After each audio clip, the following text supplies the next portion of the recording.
Cuando las personas somos violentas, es porque tenemos miedo y porque sufrimos. Detrás de todo acto de agresividad hay una persona que sufre y que muestra su sufrimiento, curiosamente, haciendo sufrir a los demás.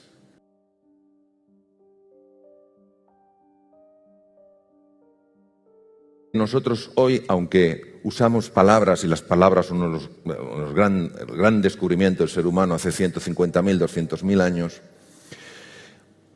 sabiendo que la palabra y el lenguaje de alguna manera moldea nuestra forma de pensar, el lenguaje genera emociones, genera imágenes, hemos hoy juntos de ir más allá del lenguaje. ¿Cómo se puede hacer esto? Yo solo he descubierto una forma que es la metáfora. La metáfora, el símbolo, tiene la capacidad de meternos automáticamente en mundos profundos. Entonces vamos a ir abandonando la superficie y poquito a poco vamos a ir ahondando en el mundo de lo profundo. La apariencia que las personas muchas veces mostramos es una apariencia tosca, que no hace juicio a la realidad. ¿Y esta apariencia de dónde viene? ¿Por qué se genera así? Es una mezcla muy compleja.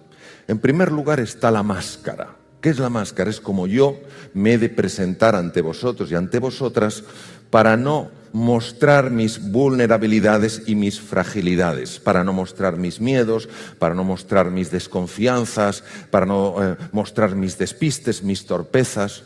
Pero a veces, por más que la máscara esté actuando, observando la realidad atentamente, diciéndome, Mario, quieto, no muestres esto, ponte más serio, la espalda más recta, de vez en cuando se cuelan torpezas, se cuelan inseguridades, se cuelan miedos, se cuela la sombra, descubierta por Carl Gustav Jung en un sueño, cuando vio que algo le seguía y sintió terror. De repente se dio la vuelta y vio que lo que le seguía era su propia sombra. Pero, sin embargo, también sabemos que en la expresión que tenemos las personas a veces hay una enorme grandeza y nos sale una idea colosal, o somos especialmente creativos o especialmente bondadosos y generosos. Y eso es porque también se cuela lo más profundo que hay en el ser humano, que es hacia donde está destinado en nuestro viaje. El núcleo, el core, la esencia del ser humano, lo que nos da nuestra existencia. Si nosotros vamos abandonando un poco el pensamiento, lo cual se consigue a través de la reflexión profunda, la meditación, el silencio. Empezamos a alejarnos de este diálogo incesante que a veces tenemos, esta jaula de grillos, penetramos en el núcleo de la geoda. Y en el núcleo de la geoda, que es el mundo del inconsciente, ya no hay pensamiento, solo hay una experiencia directa con la realidad, una intuición profunda de lo que eres. Y el primer estrato que nos encontramos es la sombra. ¿Qué es la sombra? Todo aquello de ti, no solo que no te gusta, sino que crees que no es aceptable y has sumergido en las profundidades de la inconsciencia porque crees que si lo muestras vas a ser rechazado. Hay una sombra que es la sombra blanca en la cual sumergimos incluso la alegría. Imaginaros que habéis estado en un entorno familiar cuando erais pequeñitos o un entorno escolar y vosotras vuestra alegría la mostrabais y alguien os ha dicho, aquí todo es demasiado serio. ¿Qué es eso de reírse tanto o estar tan contento? No sé si sabéis que después del desastre de Cuba, donde España fue un desgarro,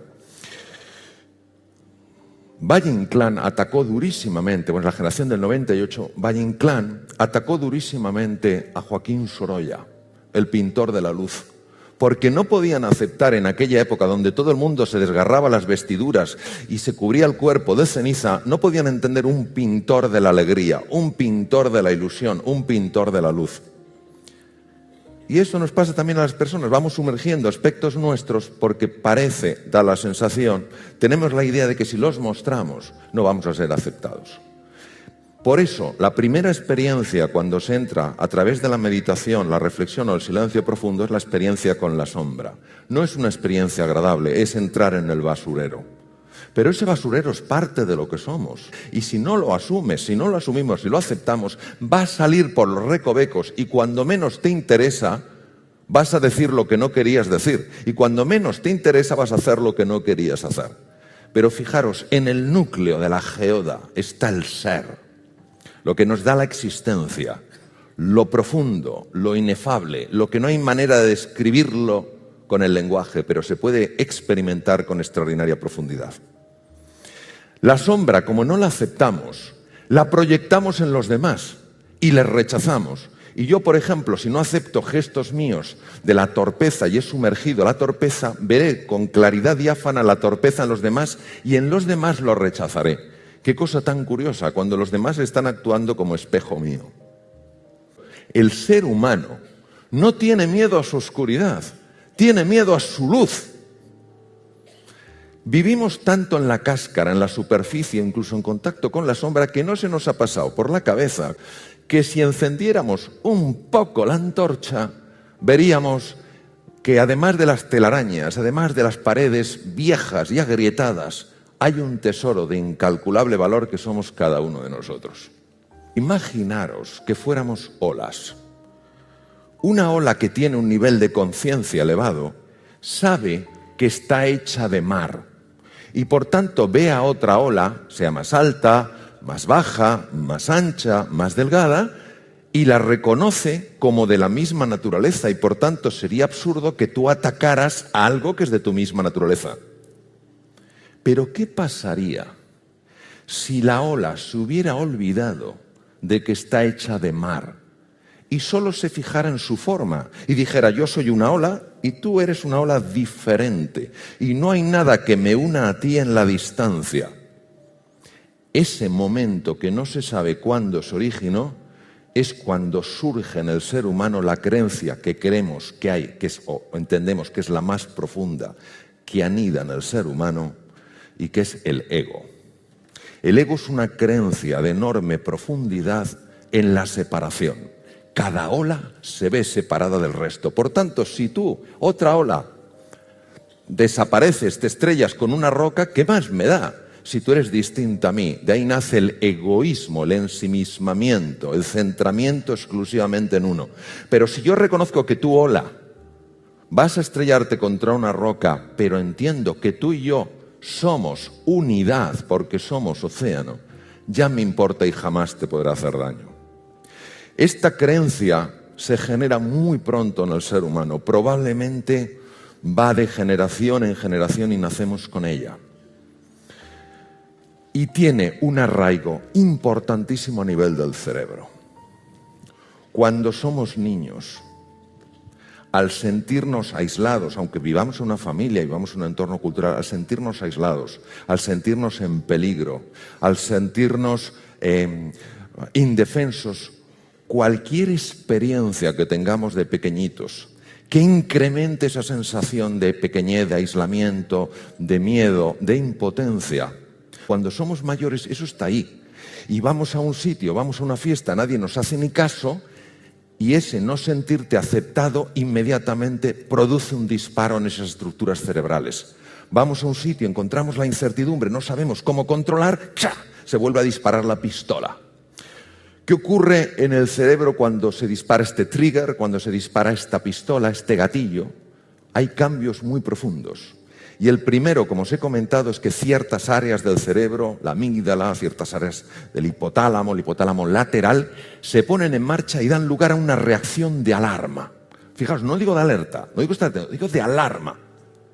Cuando esta reacción de alarma se produce, estamos probablemente ante el origen de la violencia, porque sale la bestia que hay en nosotros. Pero esto no es porque el ser humano en su núcleo no tenga bondad, verdad o belleza. Es porque vivimos a nivel de una creencia muy instalada que es el ego, donde cada ola no se siente parte del mar. Cuando las personas somos violentas, es porque tenemos miedo y porque sufrimos. Detrás de todo acto de agresividad hay una persona que sufre y que muestra su sufrimiento, curiosamente, haciendo sufrir a los demás. Otra cosa importantísima que me encantaría compartir con vosotros: cuando se activan los centros de alarma en el cerebro, en la amígdala, en el hipotálamo lateral, se desconecta por completo o casi por completo las áreas más importantes del cerebro humano para pensar con claridad, para tomar buenas decisiones, para aprender, para ser creativo. Es decir, las áreas de la inteligencia se desconectan. On, el sistema de alarma. Off, el otro. El budismo no es una religión en el sentido habitual que utilizamos, aunque religión viene de religare, que es volver a unir lo separado. Es una filosofía. Y los budistas, Sakyamuni Buda, el príncipe Gautama Siddhartha, fueron grandes y son grandes investigadores de la mente. Yo he tenido algunos maestros budistas que me han ayudado a entender aspectos de la mente. Y fijaros qué interesante. Su receta, su camino en 7 pasos para ir reduciendo el poder que esa creencia tiene en nosotros. No te sientas ofendido. Libérate de la necesidad de ganar. Libérate de la necesidad de tener razón. Libérate de la necesidad de sentirte superior. Libérate de la necesidad de tener más y más. Libérate de la necesidad de identificarte con tus logros. Yo soy mis logros, yo soy mi estatus, yo soy mis títulos académicos, yo soy... No, tú eres mucho más que eso. Tú tienes unos títulos académicos, tú tienes una formación, tú tienes unos años, tú tienes una nacionalidad, tú eres mucho más que eso. Sé amable, pues, Platón, sé amable, pues cada persona con la que te cruzas está librando su ardua batalla. Jamás sucede nada en nuestra vida si no decidimos que suceda. Las decisiones nos construyen o nos destruyen.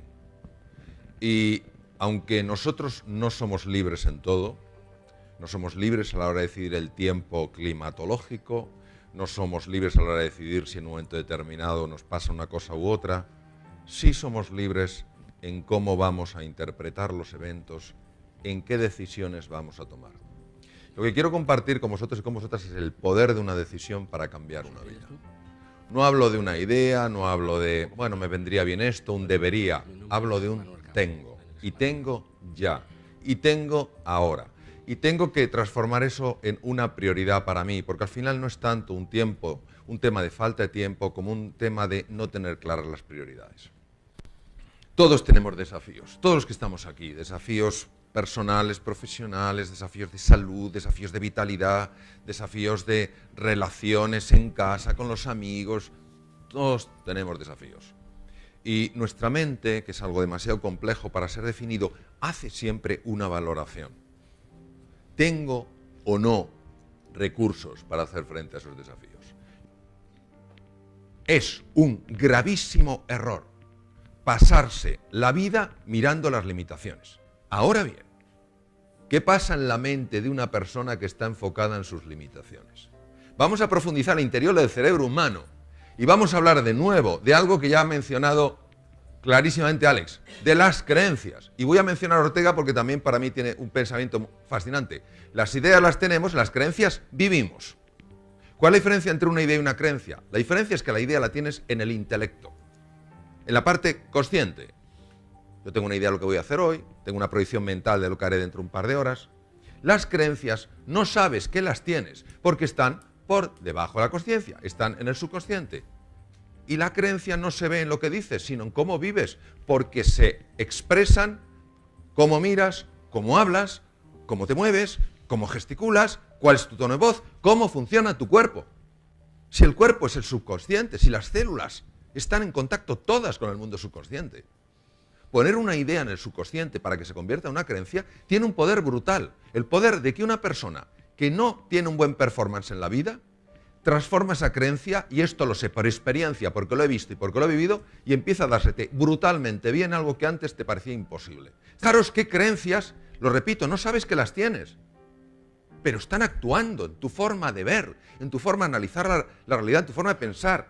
No tengo suficientes recursos, no puedo actuar eficazmente, obtengo resultados desfavorables. Imaginaos esa visión tan parcial de la realidad, tan limitada, tan miope. No puedo lograr lo que necesito. Sé que un nuevo fracaso sería devastador para mí y jamás podría recuperarme de él. Imaginaos el poder de esto. ¿Cómo esto puede limitar una vida por grande que sea? Nosotros no vivimos al nivel de nuestras capacidades. ¿Qué va? Vivimos al nivel de nuestras creencias. Porque afectan a todo. a esa lectura de cómo te ves, a tu imagen, a cómo ves a los demás, al mundo. Claro, no sé, no llego, no valgo. ¿Cómo que no sabes? ¿Cómo que no llegas? ¿Cómo que no vales? No, es que no sé, no llego, no valgo. ¿Cuántas veces lo has intentado? No, lo he intentado una vez. Y eso es evidencia de que no. Es que estamos hablando de que las creencias que uno tiene en su subconsciente tienen acceso directo, no digo indirecto, directo, a tu inteligencia, a tu memoria, a tu imaginación, a tu creatividad, a todo. ¿Cuáles son las emociones que ponen en marcha? Resistencia, rechazo, ataque, ira, culpabilización, muchas veces contra uno mismo. Freud decía que la depresión es la agresión vuelta contra uno mismo. Porque una persona no para de tener pensamientos negativos, acaba entrando en un proceso depresivo. ¿Por qué? Porque el pensamiento no es algo etéreo. No hay pensamiento sin sentimiento, no hay sentimiento sin emoción, no hay emoción sin proceso corporal. Negación, huida, escape, salida, aislamiento, parálisis, bloqueo, sufrimiento. La diferencia entre dolor y sufrimiento. El dolor es inevitable. A mí me dan un martillazo y eso me va a doler. El sufrimiento es pasarme el día entero diciendo, mira que soy tonto, haberme acercado tanto al martillo. No es necesario llenarse de culpa y de vergüenza para aprender. Esto encierra al cerebro. Los conocimientos modernos en neurociencia afectiva y sobre todo algunos de mis maestros pioneros en este campo han mostrado clarísimamente que lo que el corazón quiere sentir, la mente se lo muestra. Y que una persona bloqueada emocionalmente está anulada psicológicamente. Lo intelectual y lo afectivo se pueden distinguir como la cara y la cruz de una moneda, pero no se pueden separar. No hay cara sin cruz, no hay cruz sin cara. Por eso al final la actitud, que es como yo me posiciono frente a una realidad, es la gran diferencia. Me posiciono con esa sensación de impotencia aprendida, sensación de desesperanza, sensación de yo no puedo, no tengo talento, no valgo. Es que si yo me posiciono en esa situación, ya he abandonado antes siquiera de que hayan dado el pistoletazo de salida. Un área de debilidad en tu vida, en la mía, es un área donde no ha habido estudio ni exploración. No has estudiado ni has explorado. ¿Por qué? Porque directamente, ¿para qué vas a estudiar y explorar en algo que no esté bien? Segundo, no hay búsqueda de ganar experiencia por aversión a ese área. ¿Para qué voy a buscar experiencias de acercarme a una persona y decir, mira, yo estoy intentando montar este proyecto, ¿cuál es el tuyo? No sé qué. Siento aversión, es un tema emocional, es como un rechazo. ¿Por qué? Porque pienso que no tengo nada especial, nada valioso que ofrecer. Me falta el talento, me falta la capacidad. Tercero, no entrenamiento por miedo al error. Porque claro, como crees que vas al límite de tu capacidad, porque piensas que es un área de no fortaleza, si yo cometo un error, esto va a ser devastador en mi vida, no me recuperaré más. Observar cómo el elemento emocional está bloqueando. ¿Qué pasa? Que todo esto, como ya hemos visto, inhibe la inteligencia, la memoria y la imaginación. El principal elemento no es nunca el talento en el sentido de la capacidad que muestres de entrada. Es siempre cómo te relacionas contigo mismo, con los demás y con el mundo. Lo que uno expresa, lo que uno manifiesta en su vida como capacidad de comprensión, de análisis, de interacción, de búsqueda de alternativas, surge de una inteligencia que tenemos. Surge de una imaginación, el taller de la imaginación. Surge de una memoria. Pero para ampliarlo, para que entre aire, hace falta esa ilusión, ese compromiso, esa determinación, esa capacidad de levantarte una vez más de las que te caes. Y esto es clave entenderlo, porque entonces te atreves más en la vida. Y si fallas, en lugar de decir, es que yo no valgo, dices, no, tengo alguna creencia por ahí un poco sórdida, pero yo he tomado la decisión de ir más allá de mis creencias, de que yo soy mucho más de lo que pienso, que soy más de lo que siento y que soy más de lo que creo. Yo soy fundamentalmente lo que decido. Tu fe en el futuro es determinante para tu éxito en el presente. Si no apuestas por ti, no esperes que otros apuesten por ti. Si no crees en tu capacidad, que no es arrogancia, es justo reconocimiento, no esperes que otros crean en ti, porque vas a transmitir por cada poro de tu piel esta percepción de que no puedes, no vales, no llegas. Nuestros éxitos pasados ya no pueden predecir nuestros éxitos futuros.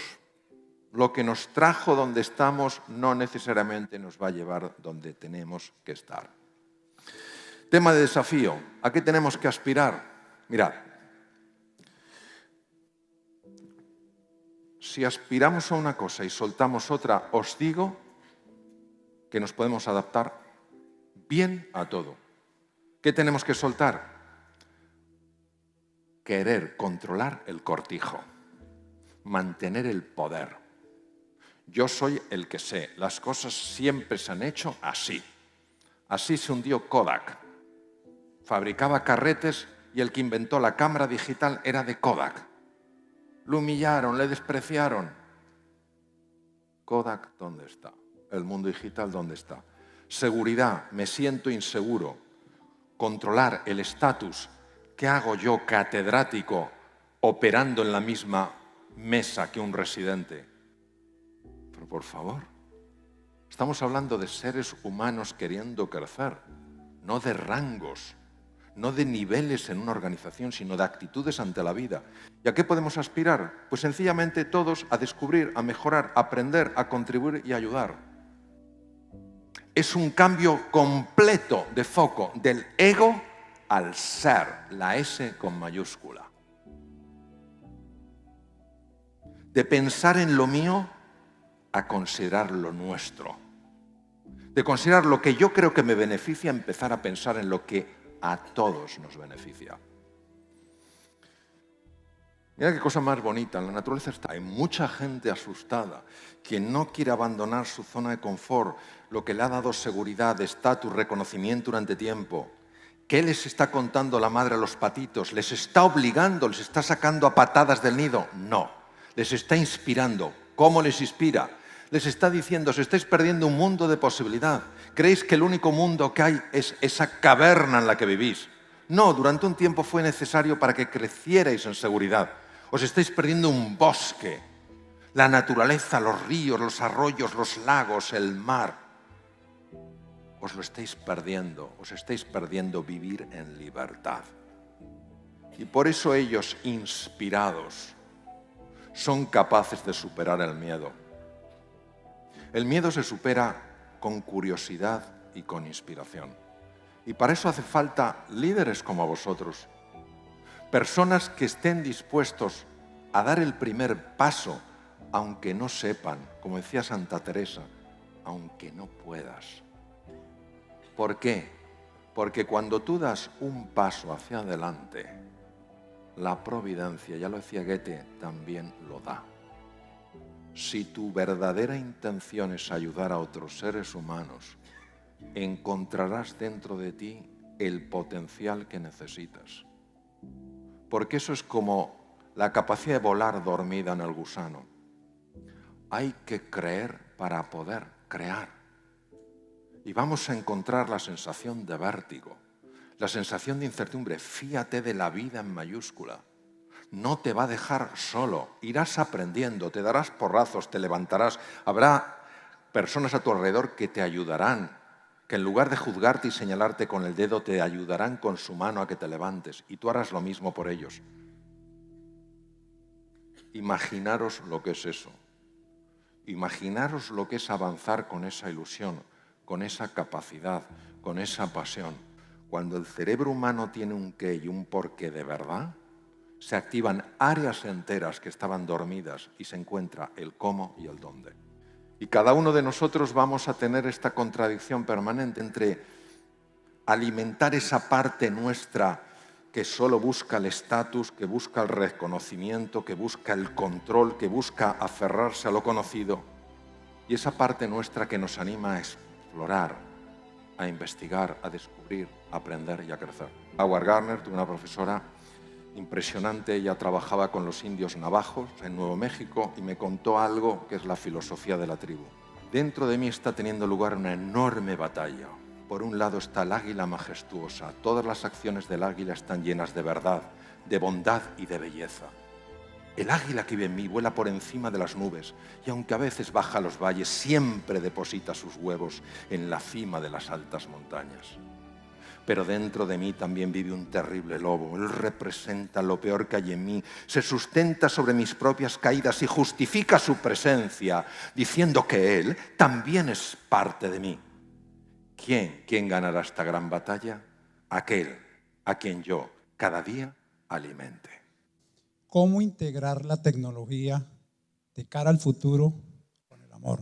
La tecnología lo que nos está paradójicamente, ayudando a descubrir, es el valor de lo humano. Entonces, no lo veamos como lo uno o lo otro, sino como lo uno y lo otro. Una tecnología diseñada desde el amor, para el amor, será una tecnología maravillosa. Una tecnología diseñada desde el desamor, para el control, no lo será.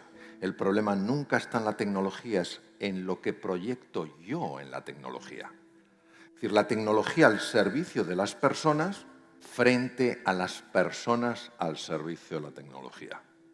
¿Cómo nosotros podemos desde sacar a los docentes de la zona de confort y sacarlos también de esa brecha generacional por medio de la inspiración, por medio de más capacitación? Vale, vamos a ver.